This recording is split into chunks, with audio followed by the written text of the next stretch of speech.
Subscribe कीजिए हमारे channel study stars को और लेटेस्ट वीडियो के लिए इस बेल आइकन को क्लिक कीजिए। हेलो स्टूडेंट, मैं दीपेश केसरवानी अपने इस यूट्यूब चैनल स्टडी स्टार्स में आपको छत्तीसगढ़ से संबंधित वीडियो प्रोवाइड करता हूं। देखिए, आज हम लोग देखने वाले हैं इंग्लिश का ग्रामर। तो जो इंग्लिश ग्रामर व्यापम के एग्जाम में पूछा गया है उसको हम लोग देखने वाले हैं। ये आपके कोई भी से एग्जाम हो उसके लिए इम्पोर्टेंट रहेगा, चाहे महिला पर्यवेक्षक का हो, हॉस्टल वार्डन का हो, आरआई का हो या कोई भी से एग्जाम हो। इंग्लिश क्वेश्चन किस प्रकार व्यापम के एग्जाम में पूछे जाते हैं ये आपको पता चलेगा, साथ ही किस प्रकार इसके हम आंसर को फाइंड करते हैं। तो देखिए, अगर आप इंग्लिश मीडियम से नहीं हैं तो आपके लिए काफ़ी डिफिकल्ट होगा आंसर को जानना। तो इसके लिए आपको सिंपल सी बात है, इंग्लिश ग्रामर सीखना ही होगा। अगर आप इंग्लिश ग्रामर सीखते हैं तो आसानी से आंसर को फाइंड कर सकते हैं।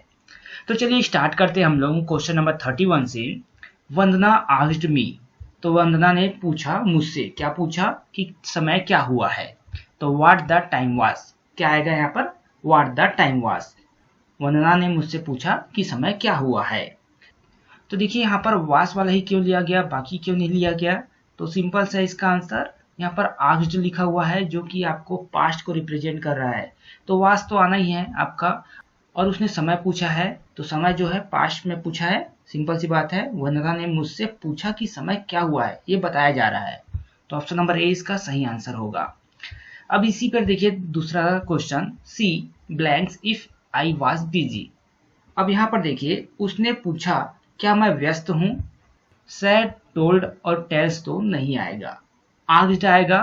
अगर आपने नरेशन पढ़ा है तो आपको क्लियरली पता होगा सी आस्क्ड वेदर या इफ यहाँ पर आएगा। तो यहाँ पर इफ ऑलरेडी दिया हुआ है तो हमसे क्लियर पता चल गया कि यहाँ पर आस्क्ड आएगा। तो she asked if I was busy, मतलब उसने पूछा क्या मैं व्यस्त हूँ। सिंपल है, अगर आपने नरेशन पढ़ा है तो आप इसको समझ पा रहे होंगे, यहाँ पर आस्क्ड आएगा। देखिए यहाँ पर the adverb form of good is, good का एडवर्ब फॉर्म पूछा है, ना कि यहाँ पर डिग्री पूछा है। ध्यान रखिएगा क्वेश्चन को। तो गुड का एडवर्ब फॉर्म क्या होता है, वेल होता है। तो यहाँ पर ऑप्शन नंबर ए इसका आंसर होगा। अगर डिग्री में पूछता तो क्या होता, गुड, बेटर, बेस्ट। चलिए आगे देखिए, यहाँ पर 37 नंबर का question, choose the right option, they did it blanks. अब ब्लैंक्स में क्या आएगा, तो उसने यह खुद से किया। कहने का सेंस यहाँ पर क्या हो रहा है कि उसने यहाँ खुद से किया। खुद से मतलब देम सेल्स।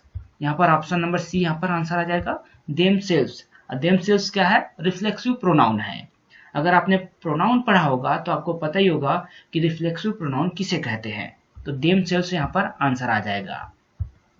देखिए बहुत ही सिंपल तरीके से मैं बता रहा हूँ, अगर आपने इंग्लिश ग्रामर पढ़ा है तो आपको बहुत ही आसानी से समझ में आ रहा होगा। Choose one word for the underlined words.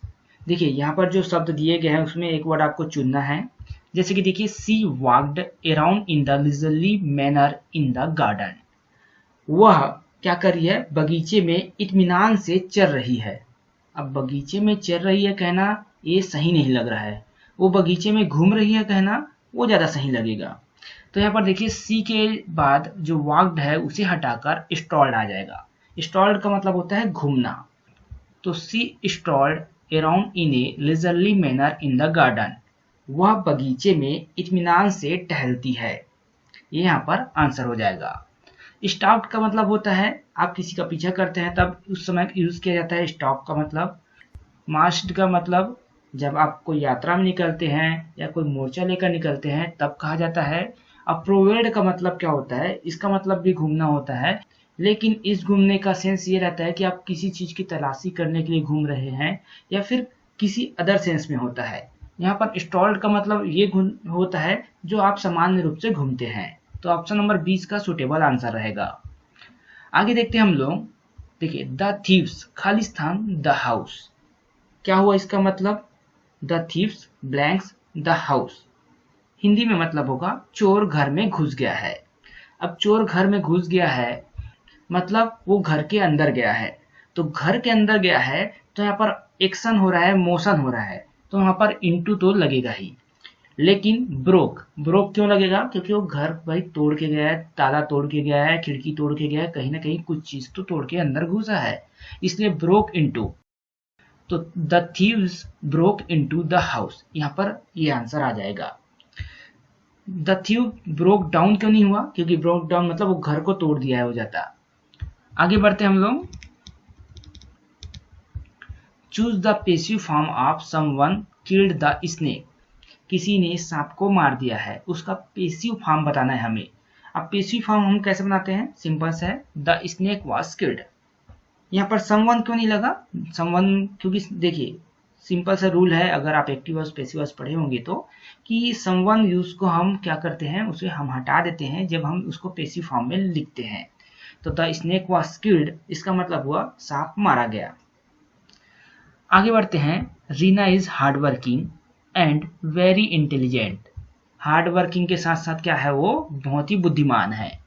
Reena क्या है, हार्ड वर्किंग, एंड आएगा, ऑप्शन नंबर बी यहाँ पर आंसर आएगा कि वो हार्ड वर्किंग के साथ साथ बहुत ही ज्यादा बुद्धिमान है। Choose the right option to complete the proverb. अब इसमें क्या है, एक कहावत को पूरा करना है आपको। ए स्टिच इन टाइम सेव्स 9। 9 क्यों आएगा, क्योंकि एक कहावत है, सिंपल से, जैसे कि हम हिंदी में कोई कहावत रहता है उसी प्रकार इंग्लिश में कहावत है। ए स्टिच इन टाइम सेव 9, ये कहावत है। इसका मतलब सिंपल से क्या होता है, किसी समस्या को बहुत बड़ी होने से रोकने के लिए उसे तुरंत हल करना चाहिए।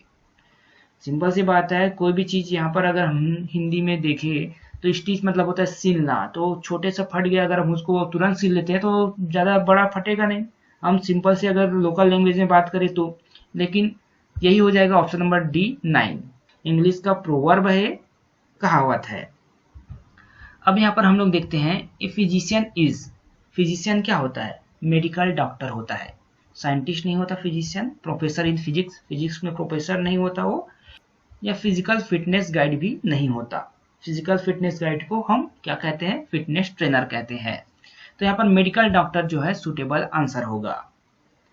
आई होप आपको क्लियरली ये 10 क्वेश्चन समझ में आया होगा। इसमें एक बात देखने को है कि देखिए इसमें एक प्रोवर्ब पूछा है, कहावत पूछा है, इसमें पेसिव पूछा है, पेसिव और एक्टिव वॉइस पूछा है, मतलब वॉइस पूछा है।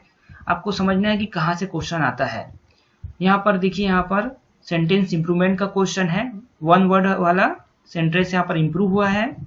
और यहाँ पर देखिए, यहाँ पर एक नरेशन का क्वेश्चन है, ये भी नरेशन का ही क्वेश्चन है, समझिए। एडवर्ब से क्वेश्चन पूछा गया है। यहाँ पर रिफ्लेक्सिव प्रोनाउन से क्वेश्चन आया है, यहाँ पर देख सकते हैं। अब यहाँ पर देखिए, यहाँ पर ब्लैंक्स पूछा गया है, तो ये आपके ग्रामर से ही हो गया। और एक सिंपल सेंटेंस पूछा गया है। तो ये सारे क्वेश्चन पूछे गए हैं इस एग्जाम में। तो अगर आप कोई भी से एग्जाम देते हैं व्यापम से, तो आपको इन चीजों का ध्यान रखना होगा कि कहाँ कहाँ से क्वेश्चन पूछता है, और आपको अच्छे से तैयारी करना होगा ग्रामर का। हम और भी क्वेश्चन लेकर आ जाएंगे इंग्लिश में, ताकि आपको और अच्छे से समझ में आए कि इंग्लिश में किस प्रकार के क्वेश्चन पूछे जाते हैं। तो आई होप आपको ये वीडियो जो है अच्छे से समझ में आया होगा। और अगर आपको ये अच्छे से समझ में आया तो इस वीडियो को आप लाइक करिए, और अगर कोई नया स्टूडेंट हमारे चैनल में पहली बार आया हो तो चैनल को सब्सक्राइब करिए। साथ ही नीचे डिस्क्रिप्शन बॉक्स में हमारे टेलीग्राम चैनल का लिंक दिया गया है, वहां से आप हमारे टेलीग्राम चैनल पे ज्वाइन करिए।